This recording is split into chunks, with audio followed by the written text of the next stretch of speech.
আসসালামু আলাইকুম। আপনারা দেখছেন আপনাদের ভালোবাসার channel Birds of Village Rasel. আমি রাসেল বলছিলাম। আসসালামু আলাইকুম। এই দেখতেই পারছেন আমার জেপি, বাচ্চাগুলো, এগুলো সব বাচ্চা। এগুলোর বয়স আপনাদেরকে এর আগেও বলেছিলাম,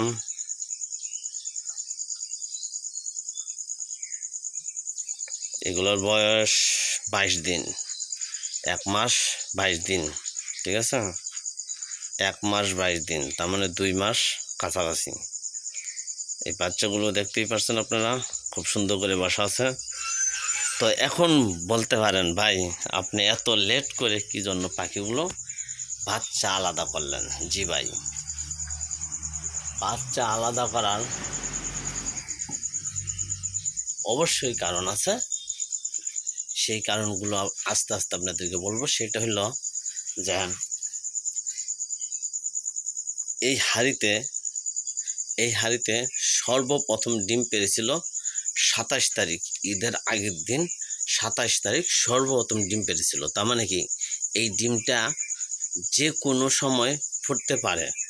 আমাদের ক্যালেন্ডারের ধরন হিসেবে এই জোড়াটার জন্য আমরা আনুমানিক 19 থেকে 21 দিনের মধ্যেই প্রথম বেবি ফোটার সম্ভাবনা থাকে 100%।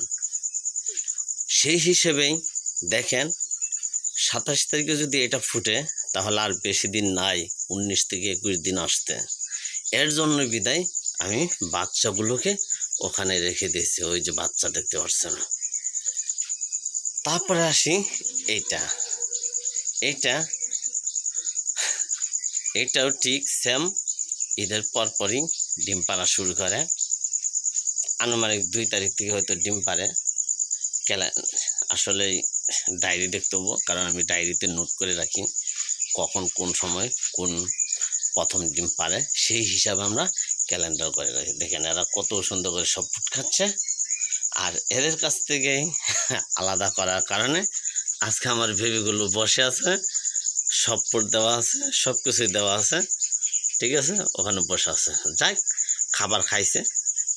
মানে প্রথম মা বাবার কাছ থেকে আলাদা করলে বুঝতেই পারেন এদের মন মানসিকতা কীরকম। ঠিক আছে, আপনারা সবাই জানেন মা বাবার থেকে সন্তানকে আলাদা করার পর কীরকম খারাপটা লাগে। ওতে বাচ্চাদেরও মন খারাপ, যার কারণে ওরা এভাবে বসে থাকে। কিন্তু যখন খাওয়ার সময় হয় তখন ঠিকই এসে সব ফুটো খায়, মামও খায়, এবং সিট মিক্স দেওয়া আছে, গ্রিডও দেওয়া আছে। তো এই ছিল আজকের ভিডিও। আসসালামু আলাইকুম।